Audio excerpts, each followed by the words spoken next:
Pour vous, Autocassette passe au crible les tout derniers modèles de voitures. Avec aramisauto.com, vente de voitures neuves et d'occasion, on refait les essais. On refait les essais avec nos grands rouleurs et fins connaisseurs du monde automobile. Jean-Michel Normand, Le Monde, bonjour. Stanislas Laroumet, Automoto, bonjour. Bonjour. Mélina Priya, Motojournal, bonjour. Bonjour. Jean-Christophe Lefebvre, bonjour. Bonjour. L'automobile et l'entreprise. Au menu, la nouvelle compacte de Mercedes, la classe A. Mélina, vous avez fait 10 000 km en classe A ? Oui, presque. J'ai pas fait 10 000 km toute seule, mais j'ai effectivement fait, on va dire, entre 4 000 et 5 000 km avec une classe A200, 263 chevaux. Oui. C'est une voiture très agréable à conduire. Alors, ce qui est un peu surprenant, c'est que Mercedes nous avait habitués avec la classe A à des changements de style assez radicaux. Pour l'anecdote, moi, je me suis fait aborder à un feu rouge par un motard qui m'a fait baisser la vitre et qui m'a demandé si c'était la nouvelle classe A. Je dis oui, oui. Et là, il me dit ah bon, bah, ça se voit pas trop. Pourtant, il y a quand même une évolution de style. Surtout à l'intérieur. Mais c'est surtout à l'intérieur. Alors, c'est surtout à l'intérieur, à condition de s'offrir le fameux windscreen, c'est-à-dire cette double. Oui, ça coûte très cher pour une voiture de ce segment-là. Alors, il y a plein, on le voit à l'écran, il y a plein d'équipements qu'elle introduit sur les berlines compactes. C'est une débauche de technologie à bord. Pour autant, c'est pas forcément compliqué. Il faut un petit temps d'adaptation, mais c'est vrai que c'est très bien conçu. Notamment la fameuse, pour les gens qui ont vu la publicité, la fameuse commande vocale, où dans la voiture, c'est Dis-moi Mercedes, dis-moi Mercedes, voilà. Un peu comme Siri sur son téléphone. Voilà, c'est un peu ça. Ça fonctionne plutôt bien. Il y a quelques ratés, toujours, mais c'est vrai que cette idée de reconnaître le langage intuitif fonctionne bien. Maintenant, tous ces équipements coûtent très, très cher pour une berline compacte. Oui. À l'arrivée, on a une voiture qui coûte 45 voire 50 000 euros. Si vous ajoutez des aides à la conduite, ça reste une compacte qui en plus n'est pas forcément très habitable. C'est pas la berline compacte la plus habitable du marché, mais elle est très agréable à conduire. Pour ceux qui seraient choqués d'avoir un moteur Renault dans une Mercedes, puisqu'il faut dire quand même que ce moteur, c'est assez étonnant, oui. Les moteurs sont d'origine Renault, ça lui va très très bien. Et c'est une voiture qui est assez dynamique, assez agile, un petit peu ferme en confort, puisqu'on attend toujours les Mercedes sur le confort. C'est pas une classe S, mais c'est une voiture qui est vraiment très plaisante. Mais l'idée, c'est de prendre les technologies de la classe S et de les faire ruisseler sur toute la gamme, c'est ça? Là, c'est impressionnant. L'intérieur d'une classe A, on n'a jamais vu ça dans la catégorie. Et d'ailleurs, les campagnes de pub portent là-dessus. Hein. Et ça donne un coup de vieux au rival. Alors, la série 1, qui est la rivale directe de la Mercedes, est en fin de vie. Mais la 3, là, pour le coup, elle prend un sacré coup de vieux chez Audi. Hein. Donc là, moi, je dis, c'est quand même fabuleux d'avoir des petites voitures comme ça avec autant de technologie. C'est étonnant de voir comme le champ de l'innovation dans l'automobile aujourd'hui se déplace de l'extérieur vers l'intérieur. C'est-à-dire qu'extérieurement, on essaye de pas trop changer parce qu'on a l'identité de marque, etc., etc.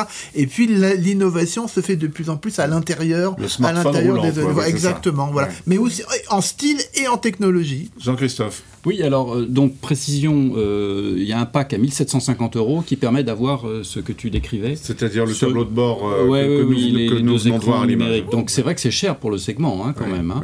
Mais on peut très bien s'en passer. En revanche, il y a quelque chose que moi, j'ai trouvé très appréciable, c'est leur suspension pilotée. Parce que cette classe-là, c'est les anciens trains roulants. Hein. Elle a été modifiée, mais c'est ceux de l'ancienne. Or, avec une suspension pilotée, on est très confortable. Moi, j'avais évidemment le 1,5 litre DCI de chez Renault. Alors, il est Renault, mais il est quand même Mercedes. Hein. Il a été grandement développé aussi avec Mercedes, à ne pas confondre avec le 1,6 litre DCI, qu'il y a aussi chez Renault, qui fait 130 chevaux, qui est d'ailleurs l'objet de toutes les vilainies de la Commission européenne, de la KBA, etc. Bah oui, il pollue. Alors, celui-là ne pollue pas. puisqu'il a été totalement refait. Il est léger, il est très agréable.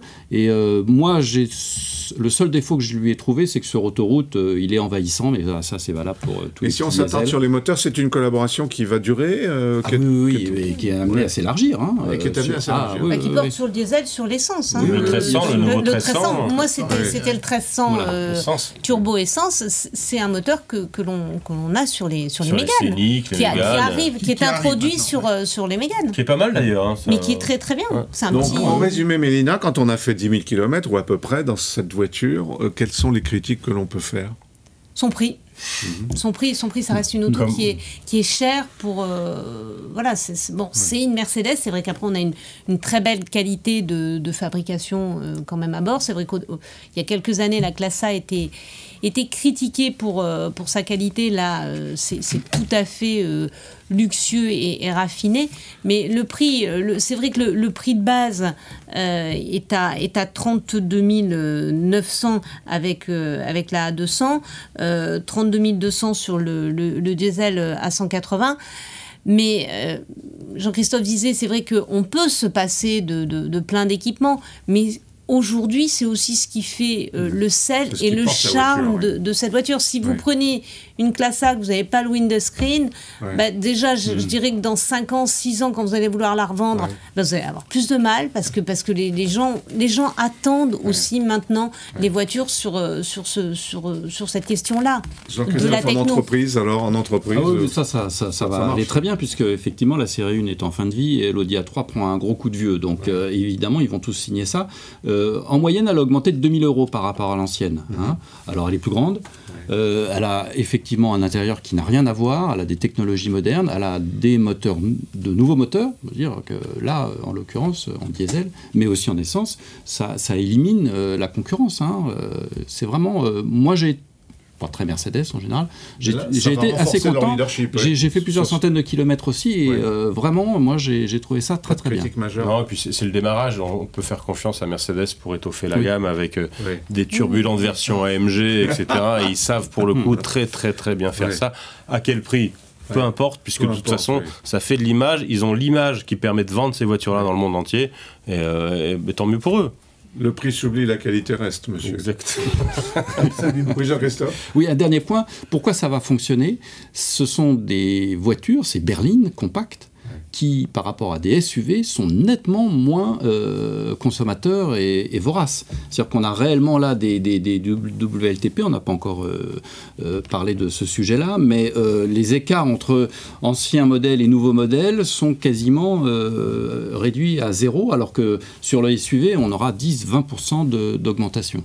Et puis il faut également saluer Mercedes sur le style, parce que alors qu'Audi, je trouve, patine un peu, Mercedes, et pourtant je ne suis pas forcément fan de leur nouveau style, a trouvé, on va dire, une signature qui plaît et qui est plus actuelle. Il y a un côté un petit peu voyou qui est assez étonnant dans ils ont voulu... Je pense que le consommateur apprécie. Ils ont voulu rajeunir leur clientèle et ils y sont parvenus, clairement. Je crois que cette voiture-là a dû faire baisser de 4 ou 5 ans, ce qui est énorme, la moyenne des acheteurs de Mercedes, qui était, disons-le, un petit peu élevée. Voilà, c'était la Mercedes Classe A. Merci à vous tous. Pour vous, Autocassette passe au crible les tout derniers modèles de voitures. Avec aramisauto.com, vente de voitures neuves et d'occasion, on refait les essais.